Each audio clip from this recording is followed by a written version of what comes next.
الله أكبر الله أكبر لا إله إلا الله والله أكبر الله أكبر ولله الحمد الله أكبر الله أكبر لا إله إلا الله.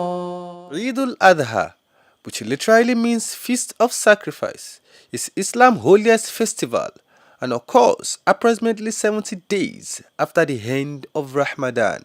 It is the second celebration of the two major Muslim festivals after Eid al-Fitr, which marks the end of the month of Ramadan.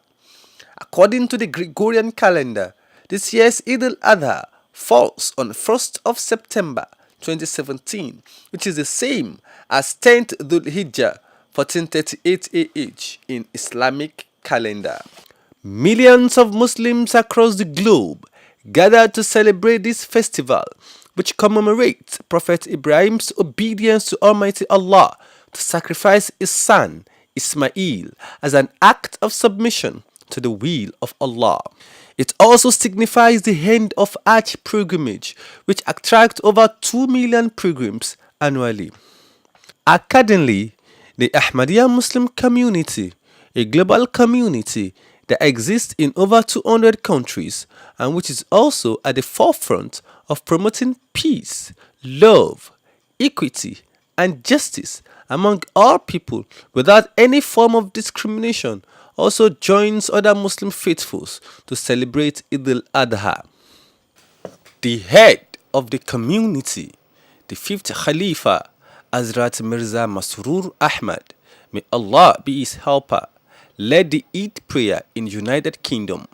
In his address, he reiterated the significance of Eid al-Adha and the beautiful teachings of sacrifice. That the meat of these animals will not reach God, neither its blood, not the meat, not the blood will reach God, but it's the piety from your hearts that will reach Him. And He has subordinated them for you so that they may serve you and so that you may also recall Allah's favors upon you, and so that you remember your God's favors upon you, and thus God benefits the good doers. For the Muslims, they have been given a commandment. Those who are able, whether they go for Hajj, to perform Hajj, or they stay home, they should sacrifice these animals, whether they go for Hajj or don't go. That's why we see that thousands of Muslims around the world, following the tradition of Hazrat Ibrahim والسلام, and Ishmael, they sacrifice animals across the globe. But just mere sacrifice of these animals, it does not make someone acceptable in the sight of Allah. But the subject discussed in this verse, which I've just recited, believers have been drawn their attention towards the most important thing, which is the purity of your hearts and also attaining taqwa, fear of Allah. And that's what Allah values, and that's what Allah considers from us. Therefore, a believer should not be happy, should not be complacent that have sacrificed an expensive animal if there is no piety and fear of Allah behind this sacrifice. If these sacrifices do not change your hearts, if they do not purify you, whether you sacrifice the biggest animal or the most expensive animal, in the eyes of Allah, it does not benefit you at all. The wisdom behind this subject and delving deeper into this subject, the promised Messiah ﷺ has explained it in different places in his writing. Today, I will present before you extracts from the writings of the promised Messiah ﷺ regarding this subject. He says, Islam is the name whereby with free will you put your soul before Allah and you sacrifice yourself for the sake of Allah. That is to say, to make yourself ready for sacrifice. And this cannot be attained without knowledge and understanding of Allah. The perfect knowledge of Allah can only be attained through fear, hope, and understanding the true value of Allah. And the person who has been given true understanding of Allah, then he is also having perfect fear, perfect love for his Creator Allah. And anyone who has been given perfect love and perfect fear, then the sin, the commitment of sin, which is out of ignorance, cannot come near such a person, because they understand the true status of Allah. And these are the things which help you to attain the true understanding of Allah, true knowledge of Allah. And once you get to this stage, then you can free yourself from all sins. The Prophet Messiah says, at this stage, the person gets salvation from sins because he understands his God. Father says, he says, we do not require the blood on the cross for the salvation of our sins, but we only require one sacrifice of your own self, of your own ego. And this is felt by every true nature. In other words, such sacrifice, it is what is called Islam. If you truly sacrifice yourself for the sake of Allah, then you become a true Muslim. Islam means to put your neck or to make yourself ready to be sacrificed for the sake of Allah. To prostrate yourself and your soul before Allah.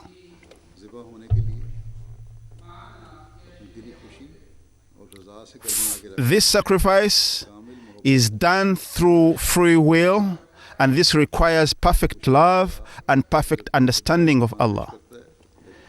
You can only present these sacrifices when the love is perfect and true, and the understanding also is perfect understanding of Allah. All this requires perfect understanding of Allah in order to discharge all these duties. Therefore, for a perfect sacrifice before Allah, it only requires perfect love and perfect understanding of Allah. That's why in the Holy Quran, Allah says that لَا يَنَالَ اللَّهَ لُحُومُهَا وَلَا دِمَاؤُهَا وَلَكِنْ يَنَالُهُ التَّقْوَى مِنْكُمْ. That's to say that your sacrifices, your animal, not the meat from these animals or the blood will reach your God, but it's your fear and your piety from your heart that will get to me. Therefore,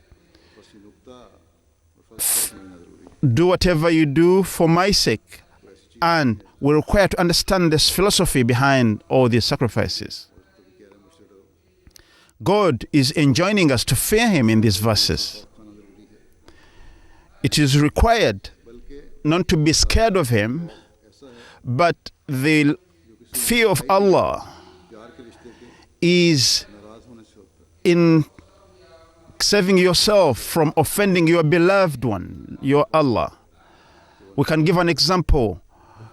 We don't want to offend our parents, our mothers especially. You get no one who can love a person like a mother, and we fear to offend them. This is the kind of fear which is required from Allah in relation with Allah. Every child knows how to care for their moms, how to respect their moms. No one wishes, no one wants to see their mothers annoyed or to see them cross with them.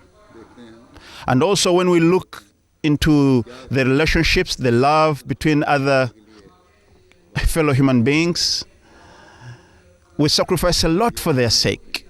And though all this is temporary, all these are for worldly gains, but sometimes we take them to the extreme. We are also warned in some instances not to love too much. But the love of Allah is that kind of love which saves us here in this life and also guarantees our reward in the hereafter.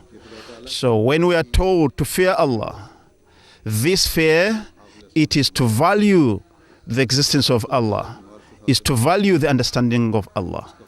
And unless until you gain the true understanding of Allah, you cannot perfectly fear your Allah. People commit sins simply because they don't truly understand Allah. People claim to love Allah, and all these are mere claims.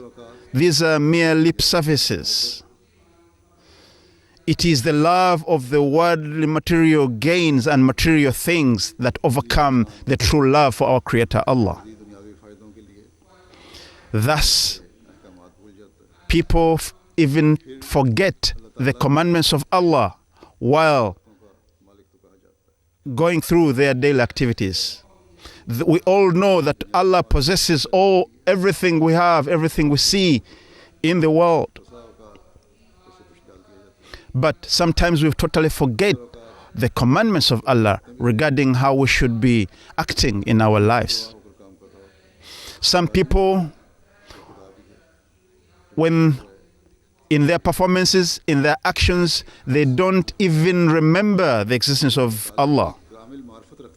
That's why the Promised Messiah says, it's only those who truly understand Allah that can attain the highest standard of love, perfect love and perfect fear. They cannot commit sins knowingly. They are constantly in this fear of not offending Allah. They are constantly trying to please their Allah.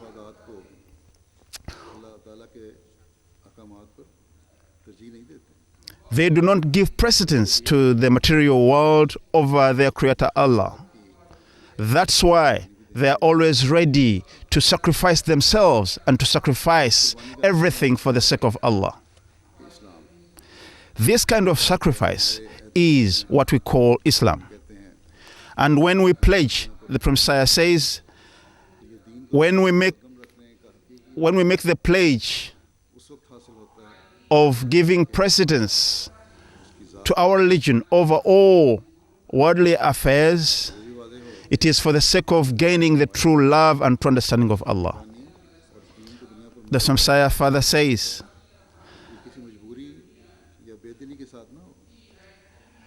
this precedence or this pledge should be not for the fear of the world, but should be just for the fear of Allah.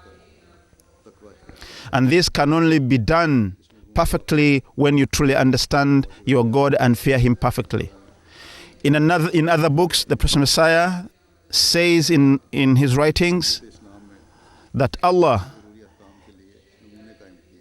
He has given a lot of examples in the commandments given by Allah in His book. That's why we are required to sacrifice everything of ours, all of our powers and our capabilities for the sake of Allah. And this example is given in the sacrifice of animals we give for the sake of Allah. That's why He says, لا ينال الله لحومها ولا دماؤها ولكن يناله التقوى منكم. Let's look the sacrifice we make of the animals. They are ready to die for us, or we kill these animals, they die for our sake. And these are examples. these practical examples so that a man should remember when you are making this sacrifice that I have to be ready to sacrifice myself like I'm sacrificing this animal. That's why Allah says the meat of these animals, the blood from these animals doesn't go to Allah. That's why you are required to fear Him to death, to sacrifice yourself in the way of Allah. This is what is required, the Prophet says. Remember, you can never be perfect. The philosophy behind fasting, behind prayers, what is the philosophy behind? While explaining this, the Prophet Messiah says that the performance of prayers, fasting, if we do all these actions without sincerity behind, then they're meaningless. There are some people who spend time remembering Allah. Sometimes they even, in the exercise of achieving Allah, if they put one side for, they leave them in one position and then they become even paralyzed. And they put themselves in this hardship and trouble. But this kind of meditation does not benefit them at all. It only causes them pain. There is no perfect tranquility inside them. They do the physical exercise, but the spiritual exercise is not affected at all. And there's no benefit in this kind of yoga system or in this kind of meditation because it does not benefit them spiritually. In Nigeria, the Ahmadiyya Muslim community, which exists in all the 33 states of the Federation, celebrated the Eid in a grand style. As faithfuls enter the arena of the Eid prayer, dressed in different modest attires, they perform ablution and sit chanting Allah's praise.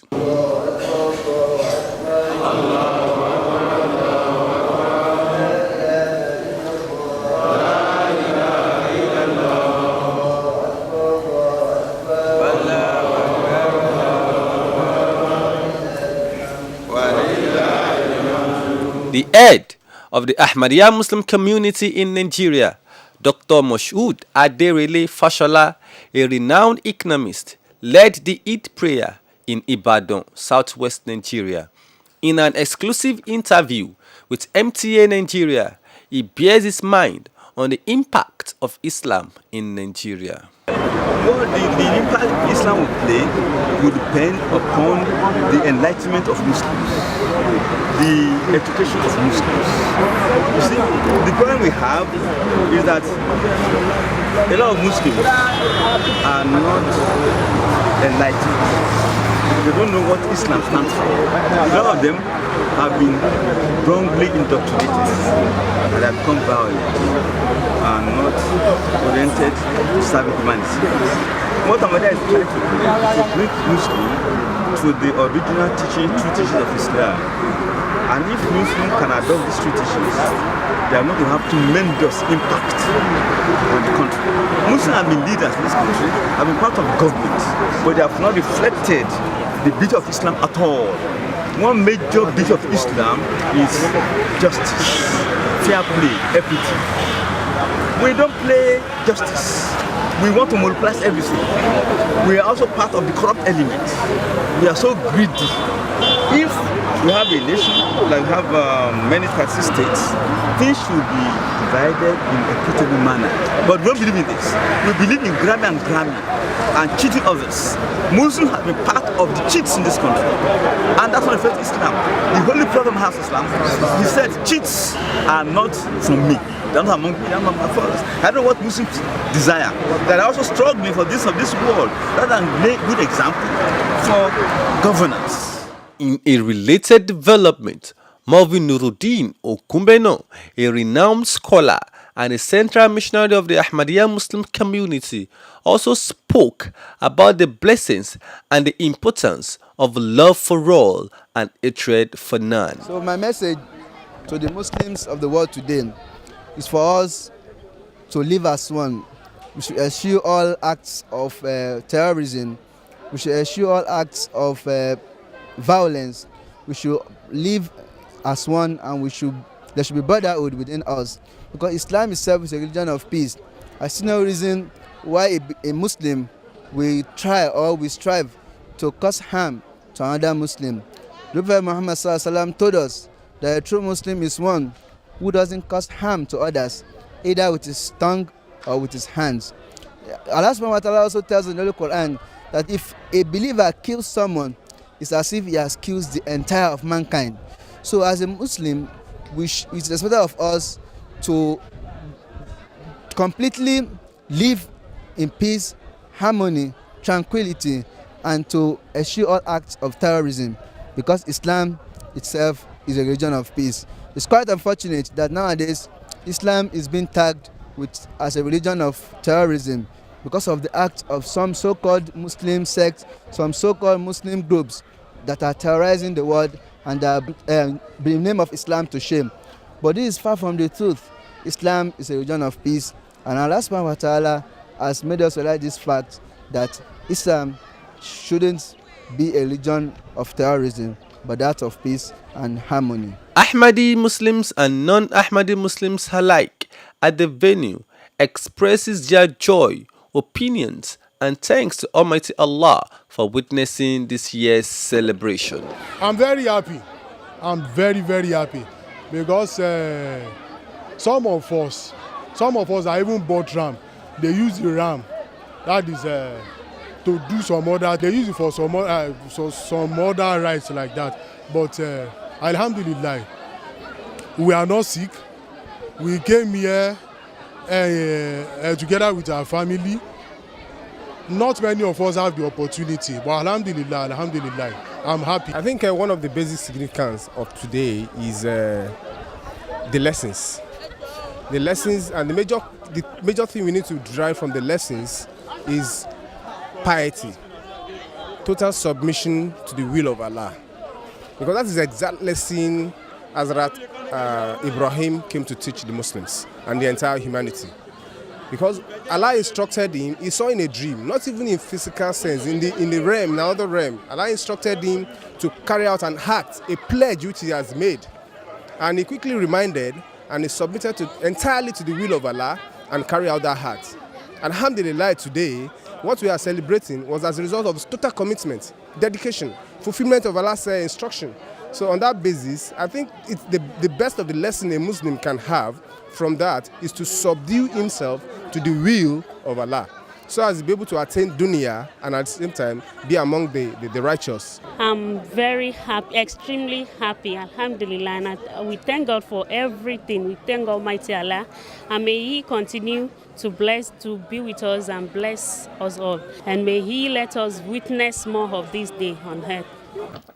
The Eid was celebrated in 493 branches of Ahmadiyya Muslim community in Nigeria, such as the national headquarters in Lagos, Agege, Iju, Agbado, in Ogun State, Matogun, Ilaro, Owodeyewa, in Oyo State, Eleyele, Monoton, and in Osun State, Oshogbo, Iwo, and a host of others.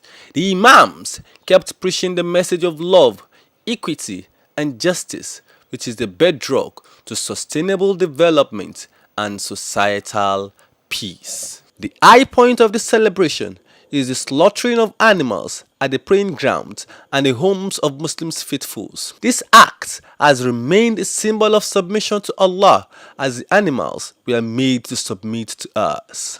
The significance of this sacrifice is to exhibit fear of Allah, piety, and submission to the Creator. It also served the purpose of showing love through charity, as the animals' meat are distributed among relatives, friends, neighbors, as well as the poor and the needy. In the full realization of this love, the children's arm of the Ahmadiyya Muslim community in Ojokoro, Lagos, paid courtesy visit to Ijamido Children's Home in Ota, Ogun State, with donation of ram and gift items among other things to celebrate the true teachings of Islam among non-Muslims in the society.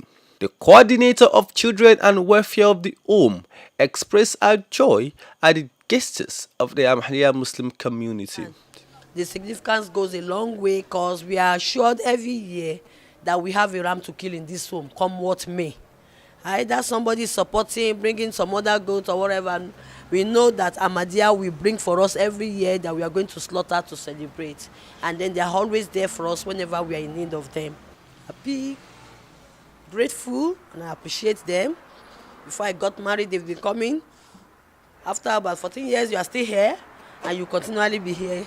Muslims across the world will definitely look forward to the next year's celebration, Barka de Sallah, Happy Eid al-Adha Celebration. تقبل الله منا ومنكم عيد مبارك علينا وعليكم.